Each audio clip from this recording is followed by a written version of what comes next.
Member seeking opposition to the objection. The chair recognizes the gentleman from Louisiana, Mr. Scalise, for 5 minutes. Thank you, Madam Speaker. I rise today to object to a number of states that did not follow the constitutional requirement for selecting electors.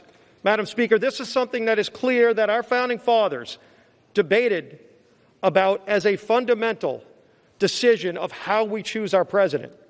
There was a lot of back and forth. If anyone reads the founding documents of our country about the different versions they went through to ultimately come up with a process where each state has elections, each state has a process for selecting their electors and sending them to Washington. And Madam Speaker, in a number of those states, that constitutional process was not followed. And that's why we're here to object.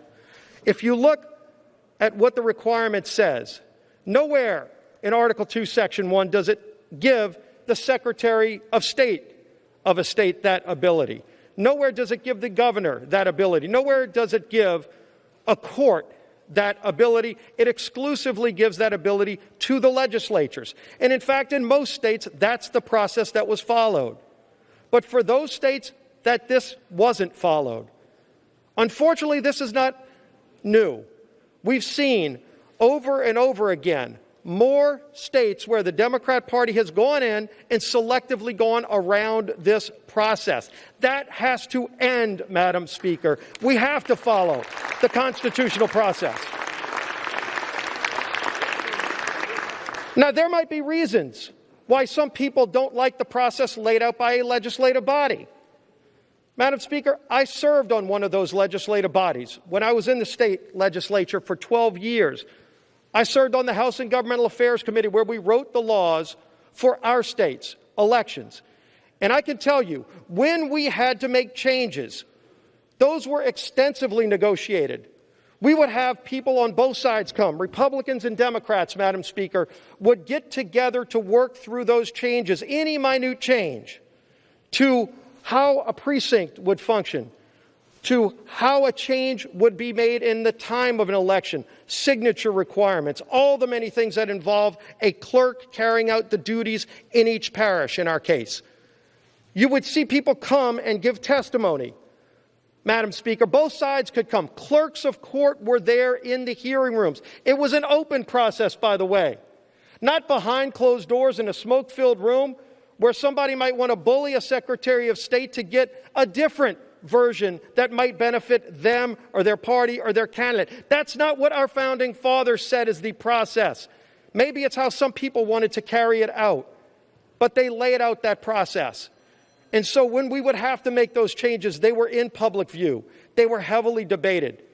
And then ultimately, those laws were changed in advance of the election so everybody knew what the rules were.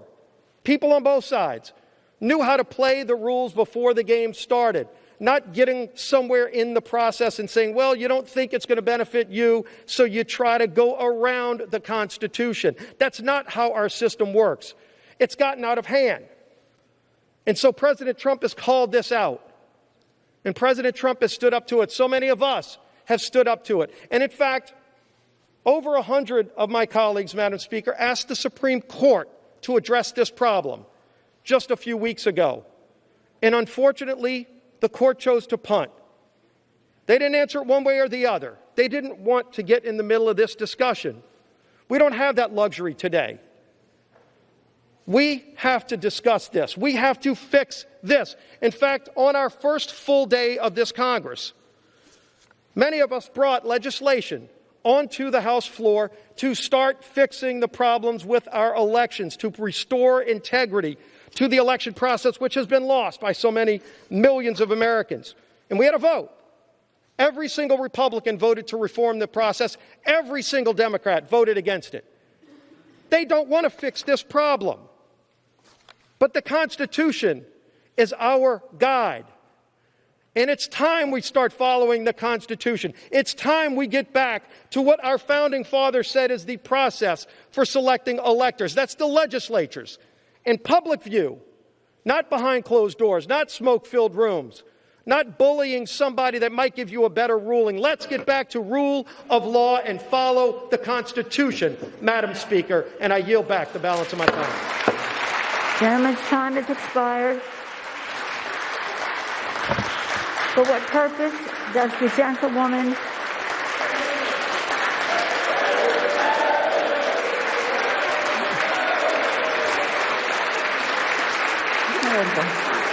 It's over now. I thought it was Jamie. For what purpose does the gentlewoman from California seek recognition? To strike the last word.